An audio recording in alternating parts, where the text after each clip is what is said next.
Carlos Mejia has asked us for a method of painting the dark blue power armour of the Crimson Fists.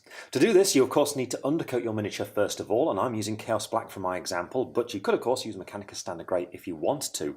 But the first base colour you'll need is Cantor Blue to paint that dark blue armour first of all. And then we'll shade the recesses using Nuln Oil before we move on to highlighting. First of all with a Latok Blue, and finally with a very fine highlight of Hoeth Blue.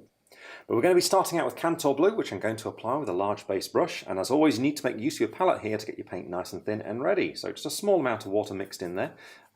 Be aware that these base brushes do tend to collect water very quickly, so be sure not to add too much. And when you're ready, all you've got to do is start base coating your armour. And you can see from my example miniature, I'm using one of the Primaris Lieutenants, but you can use of course on any suit of power armour that you want to paint.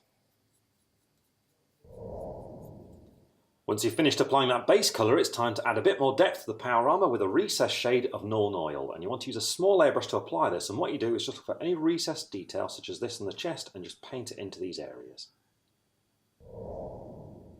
The recessed shade is now completely dry, and you can just see how it's helping to define that armour a little bit better. And now what we need to do is bring it out a bit more by applying an edge highlight of a Latok Blue. So what you want to do here is just be as careful as possible as you follow around all the sharpest edges of the power armour.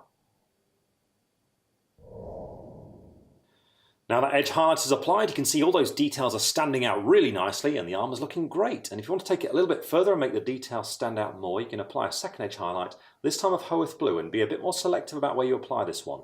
Just focus it towards really sharp corners, for example the corner of this shoulder plate just there. And there we are, that's the blue of this Crimson Fists power armour complete. Ready of course for those red fists to be painted in and all the remaining details. So Carlos, I really hope that helps you out painting your Crimson Fists, and we'll see you all again soon.